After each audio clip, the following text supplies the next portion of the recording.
नमस्कार दोस्तों, मैं हृदय पाठक और आपका स्वागत है हमारे चैनल वी बेसिक्स में। दोस्तों, ये हमारा मैथ की एलसीएम और एचसीएफ टॉपिक की तीसरी क्लास होगी। हमने पिछली क्लास में लगभग एलसीएम को लगभग खत्म कर लिया है और एलसीएम और एचसीएफ से दोनों संबंधित जो क्वेश्चन है वो अभी नहीं लगाए हैं, क्योंकि अभी तक हमने एचसीएफ ही नहीं पढ़ा है। दोस्तों, आज की क्लास में हम एचसीएफ के कुछ कॉन्सेप्ट और उसके ऊपर बनने वाले कुछ क्वेश्चन देखेंगे और अगली क्लास में हम उसके प्रीवियस ईयर कुछ क्वेश्चन और उस पर बनने वाले कुछ क्वेश्चन देखेंगे। ठीक है दोस्तों, तो आज के हमारा मोटिवेशन कोर्स पहले पढ़ लेते हैं। बहुत दिनों से हमारा मोटिवेशन कोर्स नहीं आया। तो हमारा समय सीमित है, इसीलिए इसे किसी और की जिंदगी जी कर व्यर्थ मत करो। दोस्तों, ये स्टीव जॉब्स जी ने कहा था। इनका कहने का मतलब ये है कि दोस्तों, हमारी जिंदगी में बहुत सारे दोस्त हैं, कुछ पसंद करने वाले हैं तो कुछ फैमिली वाले हैं और किसी पे हमको दया भी आ जाती है। हम दूसरों की जिंदगी जीते हैं और अपने समय को वेस्ट करते हैं। दोस्तों, हमको अपने समय की कीमत पता होनी चाहिए। हमारा एग्जाम आने वाला है, हमने कुछ काम करना चालू किया है, इसके बारे में हमें पता होना चाहिए। और दूसरी बात ये कि हम दूसरों का टाइम क्यों जिए। भाई, हमारा खुद का समय खुद के पास, लोगों के पास 24 घंटे ही होते हैं। यदि आप दूसरों की जिंदगी जियोगे तो कुछ घंटे कम होते जाएंगे। तो 20-22 घंटे आपको जिंदगी जीने के लिए मिलेंगे, बाकी जिंदगी खुद ही जी रहा है। ठीक है दोस्त, इसलिए अपनी जिंदगी खुद जियो, स्टीव जॉब्स ने कहा था। हम अपनी क्लास स्टार्ट करते हैं। आज की हमारा टॉपिक होगा एचसीएफ। एचसीएफ दोस्तों आज पढ़ेंगे हम, और इसके बारे में थोड़ा जानते हैं हम कि एचसीएफ होता क्या है। तो दोस्तों, हम थोड़ा देखें इसको। तो एचसीएफ का मतलब होता है हाईएस्ट कॉमन फैक्टर। इसका मतलब क्या है? हम दो संख्या लिखते हैं, एक लिखते हैं 16 और एक लिखते हैं 28। यदि मैं 16-28 को देखूं और तो 16 1 2 1 से कटता है, 2 से कटता, 3 से नहीं कटता, 4 से कटता है, 5 से नहीं कटता, 6 से नहीं कटता, 7 से नहीं कटता, 8 से कटता है और 16 से ही कटता है। जब भी ऐसा हो कि आधा उसका आ जाए तो उसके बाद वो खुद से ही कटेगा। ये बात ध्यान रख लो कि जब हमारे आधे पहुंच गए कि 16 का आधा 8 होता है तो उसके बाद वो खुद से ही कटेगा। उसका तो कोई संख्या ऐसी बनी ही नहीं है किसी भी संख्या के लिए कि उसके आधे के बाद उसको विभाजित कर दे। यदि हम 28 को देखें तो 28 1 से कटता है, 2 से कटता है, 3 से नहीं कटता, 4 से कटता है, 6 से नहीं कटता, 7 से कटता है और फिर 14 से कटता है और 28 से कटता है। तो यदि मैं इन दोनों क्वेश्चन में देखूं तो 16 को विभाजित करने वाला 1 है, 2 है, 4 है और 28 को विभाजित करने वाला भी 1 है, 2 है और 4 है। तो 1, 2 और जो 4 विभाजित कर रहे हैं ये 16 और 28 के फैक्टर तो है, लेकिन हमें वो फैक्टर निकालना है जो सबसे बड़ा है। तो इसमें जो सबसे बड़ा है वो है 4। मतलब कि किसी भी 2 या 3 या 4 या 5 जितनी संख्याओं का भी हमें एचसीएफ निकालना है तो उसके गुणनखंडों में जो सबसे बड़ा गुणनखंड होगा, जो सभी में कॉमन है, वो होगा जाके उसका एचसीएफ। ठीक है दोस्त, यदि मैं आपको इसमें कुछ क्वेश्चन लेके समझाऊं तो मैं आप समझिए इस बात को। जैसे मान लो मैं लिखता हूं 72 और 108, मुझे इसके निकालने हैं एचसीएफ। ठीक है, तो एचसीएफ निकालने के लिए क्या करूं? पहले मैं इसके वो प्राइम फैक्टराइजेशन कर दूं पहले इसके। तो 9 8 72 था, 9 तो 8 में और 9 तो 8 में होता है 2 3 2 और 9 में होता है 2 3, ये हो गया 72। दोस्तों, हम देखते हैं 108 को। तो 108 2 की पावर 2 और 3 की पावर 3, तो ये हो गया हमारा एचसीएफ। तो इसमें यदि मैं देखूं तो इसमें दोनों में कंपेयर करूं मैं यदि, तो 2 की पावर 2 दोनों में है और 3 की पावर 2 दोनों में है, यानी 9 चुके 36। तो 36 हमारा आता है एचसीएफ। मतलब कि वो सबसे बड़ा फैक्टर जो दोनों में आता हो वो हमारा होगा एचसीएफ। हमने बचपन से एचसीएफ निकालने के बहुत तरीके सीखे हैं। जैसे मैं आपको कुछ तरीके के बारे में बताऊं तो एक तरीका देखो हमारा ये होता है। जैसे मान लो मुझे 24 का निकालना है और 36 का एचसीएफ निकालना है। तो पहले मैं 24 को मैं क्या करूंगा, पहले इसको गुणनखंड निकालूंगा। ऐसे निकालते हैं पहले, बचपन से हम निकालते सीखा है हमने स्कूल से।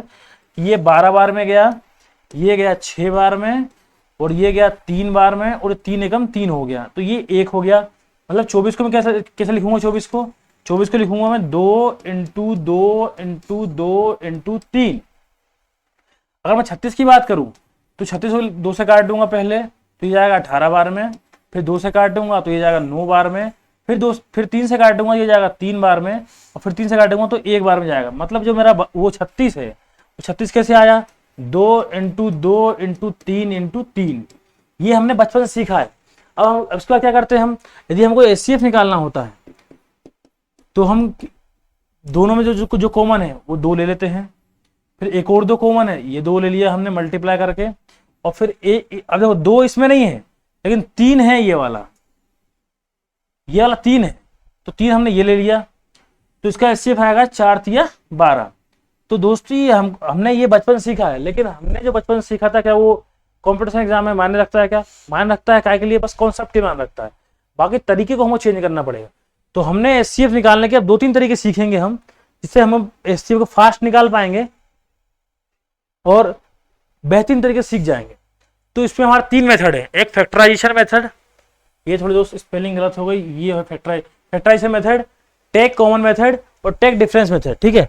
तो फैक्टराइजेशन मेथड कौन सी है? फैक्टराइजेशन मेथड दोस्तों वही है कि 24 हो गया 36 का एचसीएफ निकालना है तो उसके फैक्टर निकाल लें। तो ये होता है 8 × 24, 2 की घात 3 × 3, तो होता है 36, 9 × 36 मतलब 2 की घात 2 मल्टीप्लाई 3 की घात 2। अब इसमें हमने फैक्टर निकाल लिया, इसके प्राइम फैक्टर। अब प्राइम फैक्टर में जो दोनों में कॉमन है उसको हम पिक करेंगे और मल्टीप्लाई करेंगे। जैसे 2 की पावर 2 दोनों में कॉमन है और 3 की पावर 1 दोनों में कॉमन है, तो 4 × 12। यही हमारा उस टाइम भी आया था जब हम पिछली स्लाइड में क्वेश्चन किया था, उसमें भी यही आया था 12। तो ये हमारा फैक्टराइजेशन मेथड है कि हम फैक्टर निकाल लें, पहले उसके प्राइम फैक्टर निकालें और जो फैक्टर दोनों में कॉमन है उसको हम मल्टीप्लाई आपस में कर लें और उससे हम उसका आंसर निकाल लें, ठीक है दोस्त। अब दूसरा आता है टेक कॉमन मेथड। तो टेक कॉमन मेथड क्या है? ये इतना शानदार मेथड है कि इस पे एक बार कमांड बन जाए और इतना कठिन भी नहीं है, तो हम इसके अलावा किसी और तरीके का इस्तेमाल करते ही, ठीक है। तो जैसे मान लो मुझे 24 में 36 का हमको एचसीएफ निकालना है, तो हम पहले देखेंगे इन दोनों में कॉमन क्या है। तो मेरे को दूर से दिख रहा है कि इन दोनों में कॉमन 6, तो मैं 6 ले लेता हूं, तो 6 दूनी 12, 6 दूनी 12 मल्टीप्लाई और 6 से 36। अब इन दोनों में दो क्या कॉमन है? तो इन दोनों में 2 कॉमन दिख रहा है, मुझे 2 कॉमन दिख रहा है, तो 2 एकम 2 और 2 × 6। अब इसके अलावा इसमें कोई कॉमन नहीं है, तो जो ये हमने कॉमन लिए हैं बार बार, यही हमारा उत्तर है, यही हमारा एचसीएफ है। हमने पिछली स्लाइड में निकाल के हमने देख लिया है। तो 2-3 हम क्वेश्चन और करें। जैसे मुझे मान लो 120 और 180 में मुझे निकालना है कि इसका एचसीएफ क्या है। तो मेरे को तो इसमें अलग से दिख रहा है मुझे, इसमें 0 है, इसमें 0 है, तो 10 ले लेता हूं। 10 के अलावा 12 और 18 बचता है, तो 12-18 में क्या कॉमन दिख रहा है मुझे? 3 दिख रहा है कॉमन, तो मल्टीप्लाई 3, तो कॉमन लेते हैं, क्या बचेगा? 4 और 6, 4 × 12 और 3 × 18 होता है। अब इन दोनों में क्या कॉमन दिख रहा है? 2 कॉमन दिख रहा है, तो ये अब 2 कॉमन लेते हैं, ये 2 हो जाएगा या 3 हो जाएगा, लेकिन अब इसके बाद इसमें कोई कॉमन नहीं है 1 के अलावा। तो जो मेरा ये आंसर निकला है ना, यही मेरा एचसीएफ है। 10 × 30 = 60। तो 60 वो संख्या है सबसे बड़ी जो 120 और 180 को पूर्णतः विभाजित कर देगी, और इससे बड़ी कोई संख्या नहीं है। छोटी भले ही है, छोटी में तो 60 को काटने वाले क्या है? 4 है, 2 है, 3 है, 5 है, बहुत सारी संख्याएं हैं जो 60 को काट देगी, लेकिन सबसे बड़ी संख्या जो होगी फैक्टर जो उसका, वो ही कहलाता है एचसीएफ, हाईएस्ट कॉमन फैक्टर, ठीक है दोस्तों। अब अपन इस पे कुछ क्वेश्चन करेंगे, फैक्टर निकालना सीखेंगे। अब हमारा तीसरे उस पे आते हैं कि अब आ गया टेक डिफरेंस मेथड। अब टेक डिफरेंस मेथड क्या होता है, अब थोड़ा इसको बता दूंगा आपको। जैसे 2436 है, तो 2436 में आपने एक बात तो मालूम है, आपको मालूम होगी कि जो 24 को भाग देगी और जो 36 को भाग देगी, वो इनके, जैसे मान लो कि 24 है, 24 को भाग, जैसे मान लो 4 दे रही है और 4 इसको भी दे रही है, तो जो 24 हो, जब 36 जब जुड़ेंगे ना और बनाएंगे क्या, 60 बनाएंगे, तो 4 इसको भी भाग देगा। मतलब कि मैं एक छोटे से तरीके से आपको बताऊं, तो ए में यदि भाग करता हूं पी का और बी में भाग करता हूं मैं पी का, तो ए प्लस बी में जब पी का भाग करूंगा ना, तब भी पूरा डिवाइड जाएगा, और ए माइनस बी में जब भाग करूंगा पी का, तब भी पूरा डिवाइड जाएगा। ये 2 बातें ध्यान रखो, ये हम बहुत काम अच्छे से करने वाले हैं इस बात पे। तो ये बात समझ में आ गई आपको। 24 में 4 से भाग कर रहा हो, 36 में 4 से भाग कर रहा हो, तो इन जो जब जुड़ेंगे, आपस में जब जुड़ेंगे तो वो भी 4 से भाग जाएगा, और घटाएंगे तब भी 4 से भाग जाएगा। तो हम डिफरेंस वाले मेथड पे थोड़ा आते हैं दोस्त।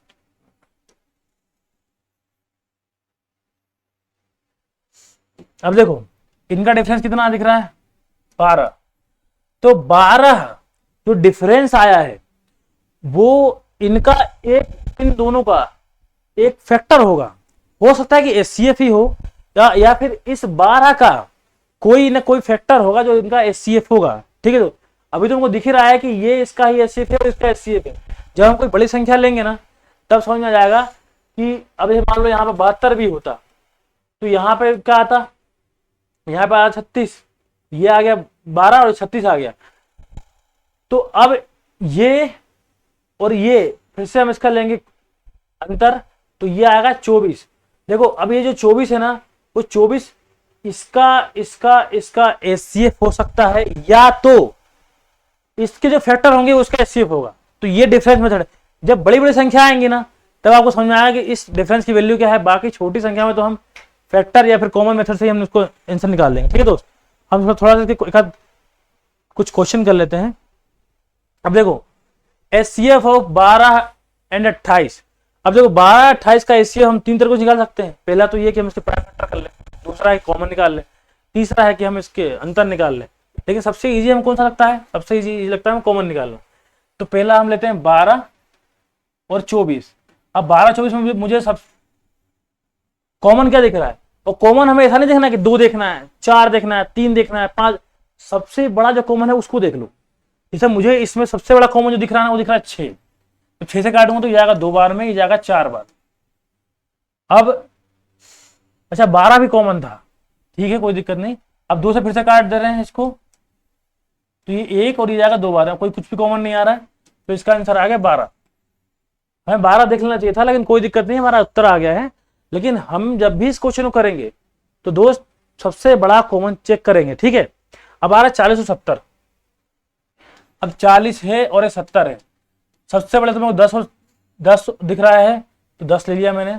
10 के हटते ही 4 और 7 में कोई कॉमन नहीं है, तो इसका एचसीएफ 10 ही होगा। तीसरा देखते हैं 120, 160 और 260। अब इसमें मैं देखूं तो सबसे पहले मुझे 10 कॉमन दिख रहा है, 10 कॉमन दिख रहा है, मल्टीप्लाई 10 हट गया, 12 16 26। इसमें मुझे 2 कॉमन दिख रहा है, तो ये 6 बार में कटेगा, ये 8 बार में कटेगा और ये 13 बार में कटेगा। तो 2 और ले लेता हूं मैं। अब देखो कुछ स्टूडेंट सोचते हैं, कुछ लोग सोचते हैं कि चलो ये इसको हटाओ, इन दोनों में तो 2 कॉमन है, कॉमन तीनों में ही आएगा तब जाके एचसीएफ निकलेगा। ऐसा नहीं कि 2 में कॉमन दिखा उसको लिख दिया वहां पे, नहीं। तो हम जब इसका मल्टीप्लाई करेंगे तो क्या उत्तर आएगा हमारा 20। यही है हमारा एचसीएफ इसका। हम चौथा देखते हैं दोस्त। ये है 150, 360,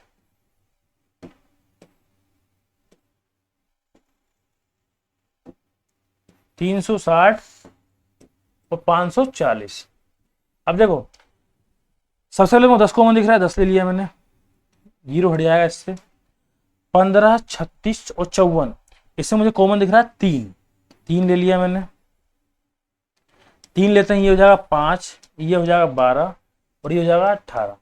अब 12 18 में तो कॉमन है मगर 5 में नहीं है।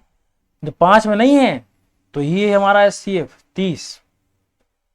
ठीक है, तो कॉमन होना चाहिए तीनों में, और तीनों में कॉमन नहीं है तो फिर उसका आंसर नहीं।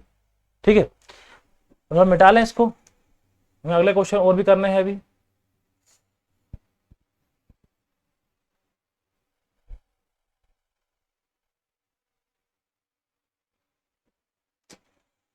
देखो अब आया 1200, 1500, 1800।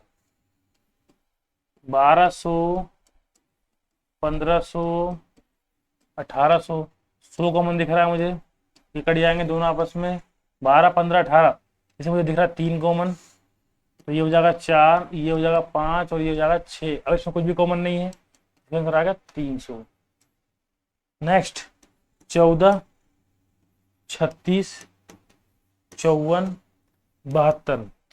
इसमें मुझे क्या कॉमन दिख रहा है, दूर से मुझे दूर से दिख रहा है कॉमन 2, ये हो जाएगा 7, ये हो जाएगा 18, ये हो जाएगा 27 और ये हो जाएगा 36। अब देखो यहां पर आप देख लो 18, 27, 36 में तो कॉमन है, मगर 7 में ऐसा कुछ कॉमन नहीं है जो कि चारों में मिल जाए। तो इसका आंसर क्या आएगा दोस्त? तो इसका आंसर आएगा केवल, एक मिनट, 2 आएगा इसका HCF। तो मेरे ख्याल से आप HCF निकालना समझ गए होंगे कि हमें किस टाइप से कॉमन लेना है और आंसर निकालना है। बाकी 2-3 तरीके उसके और थे जो हमने देख लिए थे। अब देखो दोस्तों, अब हम आते हैं LCM और SCF के कंबाइंड टॉपिक पे। ठीक है, हमने HCF निकालना सीखा है, इसके क्वेश्चन हम करेंगे, वेट करना, क्वेश्चन करेंगे। ऐसा नहीं कि मैंने आपको बस कंसेप्ट समझाया और छोड़ दूं, नहीं, इसे क्वेश्चन करेंगे। थोड़ा हम ये वाला कंसेप्ट चेक कर लें एक बार। हम सोच रहे हैं कि अब इकट्ठे क्वेश्चन करेंगे दोस्त। ठीक है, कंसेप्ट है, जब संख्याएं P एंड Q के रूप में हो तो एक फॉर्मूला है, कोई कंसेप्ट मत मानो इसको, तो फॉर्मूला है। तो जब मुझे एलसीएम निकालना होगा, मतलब कि यदि कोई संख्या अंश बटे हर के रूप में होगी, अंश बटे हर के रूप में होगी, तो मुझे उसको कैसे निकालना है। मतलब कि 3/7 लिख दिया मैंने उसे, ये भी, ये न्यूमरेटर हो गया, डिनोमिनेटर हो गया। तो इस फॉर्म में जब होगी, मतलब P/Q के जब फॉर्म में होगी, तो मुझे उसका एलसीएम और एचसीएफ कैसे निकालूंगा मैं। ठीक है, कैसे निकालना, जब मुझे एलसीएम निकालना होगा तो न्यूमरेटर का एलसीएम ले लो और नीचे वाला जो डिनोमिनेटर है उसका ले लो एचसीएफ। मतलब ऊपर वाले का एलसीएम और जो बचता है उसका एचसीएफ ले लिया। वैसे ही एचसीएफ में ऊपर वाले का ले लो एचसीएफ और नीचे वाले का ले लो एलसीएम। मतलब कि सीधी सी बात याद करने वाली है, भूलने वाली तो बात ही नहीं है। यदि मुझे एलसीएम निकालना है तो ऊपर क्या आता है, अंश आता है ना, ऊपर वाले का एलसीएम ले लो, नीचे वाले का एचसीएफ ले लो। और एचसीएफ निकालना तो ऊपर वाले का एचसीएफ ले लो, नीचे वाले का एलसीएम ले लो। ठीक है, तो इतनी सी बात है। हम इस पे कुछ क्वेश्चन करेंगे अभी। देखो ये एलसीएम वाले पूरे क्वेश्चन है। तो एलसीएम हो 5/7 और 12/5। अब देखो हमको क्या करना है कि 5/7 और 12/5 मुझे इसमें और इसमें निकालना है एलसीएम। ठीक है, तो इन दोनों में से कोई कॉमन है नहीं तो मैं ले नहीं सकता, सीधे आएगा 60/1। एक क्यों? क्योंकि 7 और 5 में ऐसा कुछ कॉमन है ही नहीं, कॉमन फैक्टर है ही नहीं जो दोनों को डिवाइड कर दे। तो क्या आएगा इसका आंसर? 1 आएगा। तो इसका केवल सीधे का आंसर आएगा इसका, जो इसका एलसीएम हुआ है 60। दूसरा देखें, 7/16, 21/32। तो हमको क्या लेना है, ऊपर अलग लेना है एलसीएम, नीचे अलग लेना है एचसीएफ। ठीक है, तो इसका एलसीएम 21 में के 7 है क्या? 7 है, तो 21 का 21 हो गया। 16 और 32 इन दोनों में ऐसा कौन सा बड़ा फैक्टर है जो दोनों में है? तो वो है 16, अलग से दिख रहा है। ठीक है, तो 16 ही ले लिया मैंने, तो इसका आंसर आ गया 21/16। अच्छा, इसमें एक बात ध्यान रखने बात पता है क्या? इसमें एक बात ध्यान रखने वाली बात यह है, सिंपलेस्ट फॉर्म में होना चाहिए वो अंश और हर, P और Q सिंपलेस्ट फॉर्म में होना चाहिए। यदि मतलब कहने का मतलब ये है कि यदि वो 4/12 है ना, तो 4/12 1/3 होता है सिंपलेस्ट फॉर्म उसका, तो इस फॉर्म में होना चाहिए। अगर 4/12 के फॉर्म में मैंने लिख दिया ना इसको, तो और एलसीएम और एचसीएफ के फॉर्मूला अप्लाई कर रहा हूं तो उसका आंसर नहीं आया। ठीक है दोस्त, तो हमने 2 क्वेश्चन कर लिए, अब तीसरा करते हैं। 49/3 और 14/27। देखो इन दोनों में इसका निकालना है एलसीएम और इसका निकालना है एचसीएफ। तो इन दोनों में सबसे बड़ा क्या, 49 ले लिया मैंने। क्या 49 बड़ा 14 आता है क्या? नहीं आता। 14 बड़ा 49 आता है क्या? नहीं आता। तो 49 दूनी 98, तो 2 का मल्टीप्लाई किया मैंने, 98। तो 98 जो है 14 के पाड़े में आता है, 14 7 98। तो 98 तो मेरा हो गया ऊपर का एलसीएम, नीचे का एचसीएफ 3 दिख रहा है मुझे, 3 दोनों में कॉमन है। तो 98/3 मेरा आएगा इसका उत्तर। ठीक है दोस्तों, अब हम आते हैं नेक्स्ट क्वेश्चन करते हैं। देखो इसको आपको नोट करने की जरूरत नहीं है, जो मैं तुरंत लिख के मिटा दे रहा हूं ना, इसको नोट करने की जरूरत नहीं है। जब आप मेरा वीडियो देखोगे तो एक बार वीडियो देखने के बाद उसको दोबारा वीडियो देखना और यहां पर रोक देना इस क्वेश्चन पे आके, और उसके बाद खुद सॉल्व करना है इसको। ठीक है, नेक्स्ट करते हैं। 7/16, 21/32, एक मिनट, 21/32 49/8। अब देखो ऊपर वाले का लेना है मुझे एलसीएम, नीचे वाले का लेना है एचसीएफ। तो जब मैं ऊपर वाला का एलसीएम लूंगा तो सबसे बड़ा नंबर कौन सा है 49, लेकिन 49 में 7 तो है मगर 21 नहीं है। तो 21 में ऐसा क्या नहीं है, 21 में ऐसा क्या है जो 49 में नहीं है, वो है 3। तो 7 तो था। इन दोनों का, तीनों का जो एचसीएफ है इसमें कॉमन क्या दिख रहा है मुझे, 8 दिख रहा है। तो चलो मैं 8 ले लिया मैंने। ये हो गया 2 बार में, ये हो गया 4 बार में, ये हो गया 1 बार में, ये हो गया 2 बार। अब इसमें ऐसा कुछ भी नहीं है जो कॉमन होगा, बटे 8। तो 9 × 27 और 4 × 12 और 2 14 बटे 8। ये मेरा हो गया इसका एलसीएम, इस पूरे फ्रैक्शन का एलसीएम हो गया मेरा ये। नेक्स्ट करता हूं 12/19 18/7। इन दोनों का अगर मैं निकालू एलसीएम, अब देखो बार बार ऐसा लिखूंगा नहीं मैं, तो इन दोनों का एलसीएम होगा 36 और इन दोनों का एलसीएम होगा 1, क्योंकि इन दोनों में कुछ भी कॉमन नहीं। नेक्स्ट 1/2 25/4 और 75/8। इन तीनों का एलसीएम लूंगा मैं, तो एक तो इसमें है 25 भी है, तो 75 हो गया एलसीएम। और इन तीनों में क्या कॉमन है, 2 कॉमन है, तो ये हो गया मेरा क्या एलसीएम। जितना ज्यादा आप क्वेश्चन करोगे उतनी ज्यादा आपकी स्पीड बढ़ती जाएगी और दिमाग में बैठते जाएगा, हाँ इसका आंसर ये आएगा, इसका आंसर ये आपके दिमाग में बैठते चल जाएगा। ठीक है दोस्त, तो ये हमारा एलसीएम वाला टॉपिक हो गया। अब आते हैं हम एचसीएफ वाले टॉपिक पे। तो एचसीएफ वाला टॉपिक में मतलब कि अब हम निकाल लेंगे फ्रैक्शन का एचसीएफ ना। तो 21/5 49/8। अब देखो हम पहले उस टाइम ऊपर निकाल रहे थे एलसीएम, नीचे निकाल रहे थे एचसीएफ। अब क्या करना है, ऊपर निकालना है एचसीएफ और नीचे करना है एलसीएम। तो मुझे ऊपर क्या करना है, मुझे ऊपर करना है एचसीएफ और नीचे क्या करना है, नीचे करना है एलसीएम। तो इनका एलसीएम निकालू, एचसीएफ निकालू, तो इन दोनों में क्या कॉमन दिख रहा है, इन दोनों में दिख रहा है 7 कॉमन। तो ये जाएगा 3 बार में, हो जाएगा 7 बार में। अब इसमें कुछ भी कॉमन नहीं है और इन दोनों का एलसीएम 5 × 8 = 40। ये मेरा आ गया पहले का उत्तर। दूसरा देखूं मैं 51/9 117/42। ठीक है, अब देखो इसमें और इसमें मुझे ऊपर लेना है एचसीएफ और मुझे नीचे लेना है एलसीएम लेना है। ठीक है, तो 51 और 117 सॉरी, इनमें क्या कॉमन है। तो देखो यदि मैं देखूं तो ये होता है 13 × 9 और ये होता है 17 × 3। मतलब कि इन दोनों में 13 दोनों में नहीं है और 3 है, लेकिन 3 है एचसीएफ इसका। और 42 दोनों में, 42 में क्या ऐसा नहीं है जो 9 में है। तो 14 × 42 होता है, मतलब 1 3 कमी है। तो 42 × 3, 3 से 3 कट जाएगा, तो इसका आएगा 1/42। ये मेरा हो गया एचसीएफ इसका।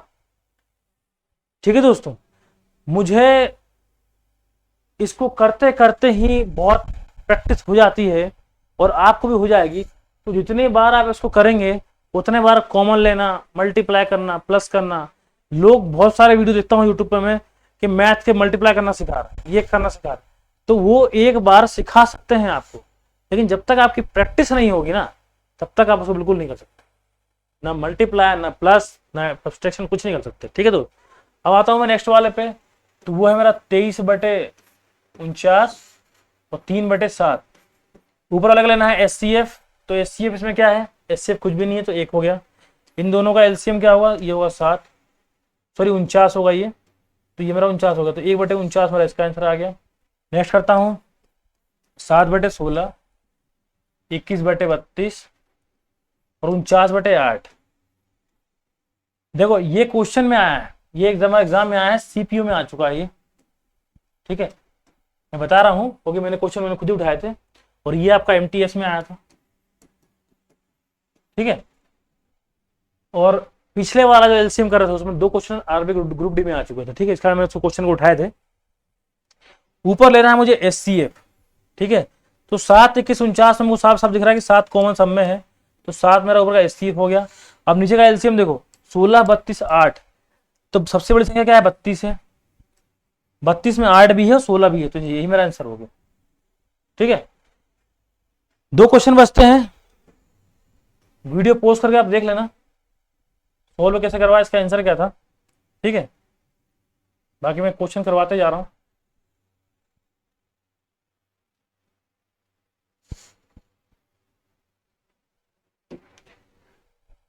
देखो 144 बटे